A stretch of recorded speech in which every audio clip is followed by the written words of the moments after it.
আসসালামু আলাইকুম। আশা করি সবাই ভালো আছেন। আজকে আমাদের এলাকার কেন্দ্রীয় মসজিদের সার্বিক উন্নয়ন ও ভবিষ্যৎ কার্যক্রম পরিচালনার লক্ষ্যে মসজিদ পরিকল্পনা কমিটি ও স্থানীয় জনগণের সম্মিলিত উদ্যোগে একটি বিশেষ প্রকল্প গ্রহণ করা হয়েছে। প্রকল্প অনুযায়ী মসজিদের পাশের খালটি সংরক্ষণ করে সেখানে বিভিন্ন প্রজাতির মাছ চাষ করা হবে। পরবর্তীতে মাছ বিক্রয় থেকে প্রাপ্ত অর্থ মসজিদের সংস্কার, রক্ষণাবেক্ষণ এবং উন্নয়নমূলক কাজে ব্যয় করা হবে।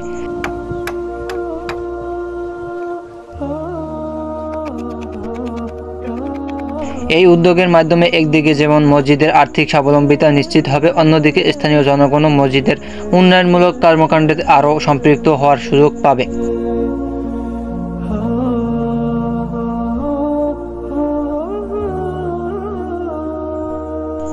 মসজিদ পরিকল্পনা কমিটি আশা করছে সকলের সহযোগিতায় এই মহৎ উদ্যোগ সফলভাবে বাস্তবায়িত হবে এবং এটি অন্যান্য এলাকার জন্য একটি দৃষ্টান্ত হয়ে উঠবে। এছাড়াও আমাদের মসজিদের জায়গা খুবই অল্প, কিন্তু এখানে মুসল্লি বেশি হওয়ায় নামাজ পড়তে মুসল্লিরা অনেকটাই বিপাকে পড়ে।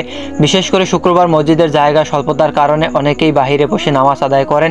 সেসব বিষয়ে বিবেচনায় এনে এই বিশেষ উদ্যোগটি নেওয়া হয়েছে।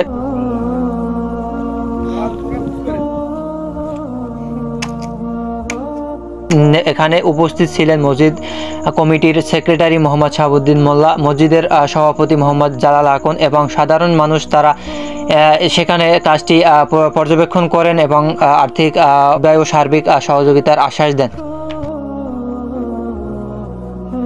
মাছ চাষ করা হলে মাছ বিক্রি করে মসজিদের উন্নয়নে কাজে লাগানো যেতে পারে।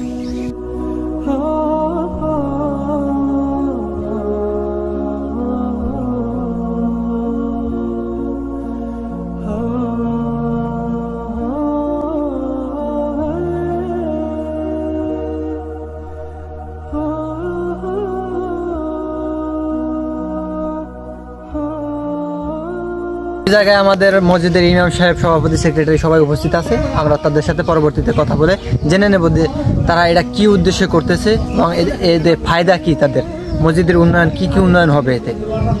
তো যেই থাকুন, আর পেজে নতুন হলে অবশ্যই পেজে একটি লাইক করে শেয়ার করে দিন ভিডিওটি।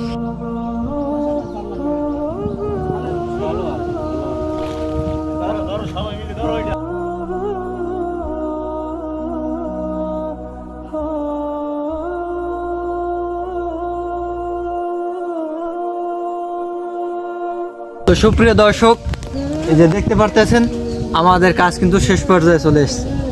তো এক মাথার কাম কিন্তু প্রায় শেষ, তো আরেক মাথার কাজ আমরা শীঘ্রই ধরবো।